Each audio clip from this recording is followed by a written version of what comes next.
Werder Bremen with a point against the mighty Bayern today. And I'd like to start by talking about Josh Sargent, who actually assisted the opener for Bremen and came close to scoring himself.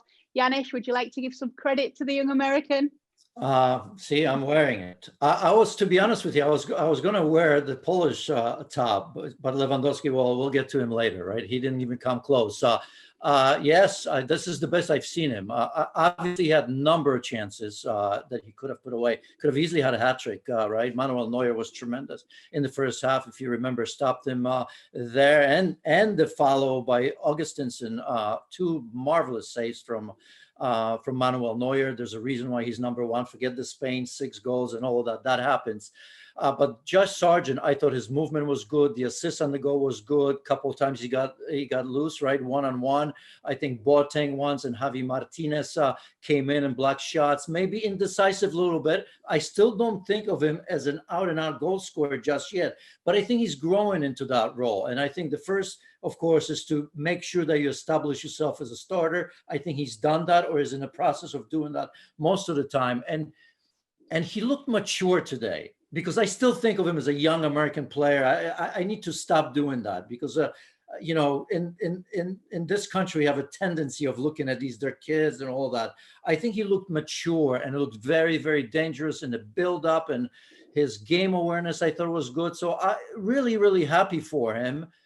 But I mean, it would have been tremendous if he took advantage of one of those chances, because he must score at least a goal, at the very least, maybe even a couple. It's okay. Even Lewandowski didn't score today. You just touched on it before. What's going on here? Lewandowski's still back in Poland. But in Poland, he does have an excuse, right? Because I think against Holland and against Italy, Poland pretty much totally outplayed. He's touched the ball 5 times in 2 games. Well, I think he's touched the ball maybe 3 times today. In Poland, there's an excuse because there's really Robert Lewandowski that carries the entire team. And if he doesn't have service, well, there you have it. It's difficult for him to score. Well, there are no excuses at Bayern Munich. Even with all the players that were missing today, he really looked off, didn't see the normal service as well. So not easy, for Bayern Munich if you look at, the players that they had to rest, I suppose. But all the credit to Werder Bremen, because from the beginning, they were on the front foot. They created most of the chances. And even in the second half, when Bayern Munich brought on the likes of Leroy Sané, Choupo-Moting, Serge Gnabry came in. For a few minutes, I think there was a response from Bayern Munich. And then after that, Werder Bremen took over again. So tons of credit to Bremen. Yeah, obviously you just mentioned some of the big names there for Bayern. So not too many excuses could be made. Do you think that they were missing their usual cutting edge today? Yes, the rhythm. And again, throughout, you and I have had, we've talked about a number of games today already. The season for me starts right now when the international break's over, with all the COVID cases, with the injuries, with the travel, with the, 3 games and not 2 being played during the international break. I think it makes it difficult for these players. This pandemic has taken its toll. We know that these players are playing every 2 or 3 days, and now they'll get the rhythm back.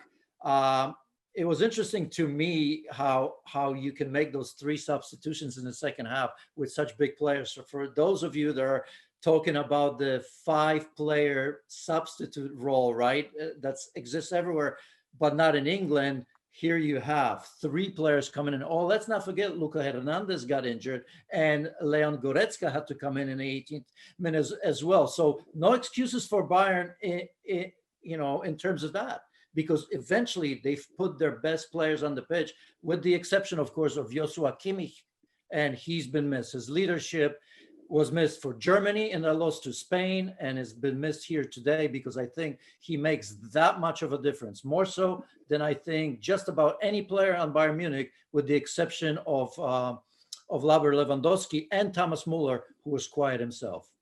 Yeah, on a positive note, though, for Hansi Flick, today's game was his 50th in charge as Bayern coach. He's had 45 wins in that time. This was just his 2nd draw and only 3 defeats. In fact, he's won 2 more titles and he's lost games. What a fit he's been at Bayern.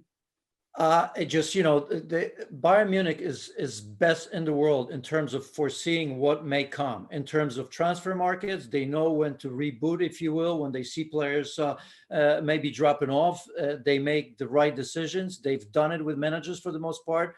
Niko Kovac, probably the only one that didn't pan out, but look at the reaction. Immediately, they found somebody that understands the club, and Hansi Flick came in, and Jogi Löw probably misses him if you look at that game against Spain there with Germany. So he's been tremendous. I would not worry about Bayern Munich. They are going to be the champions of Germany this season, and of course, at the moment probably are favorites to win the Champions League as well. So more of the same. This is the best run club in the world, bar none. If it wasn't for Manuel Neuer, could it have been worse for Bayern today? They would have lost. Yes. I mean, because they didn't create many chances. Manuel Neuer was tremendous.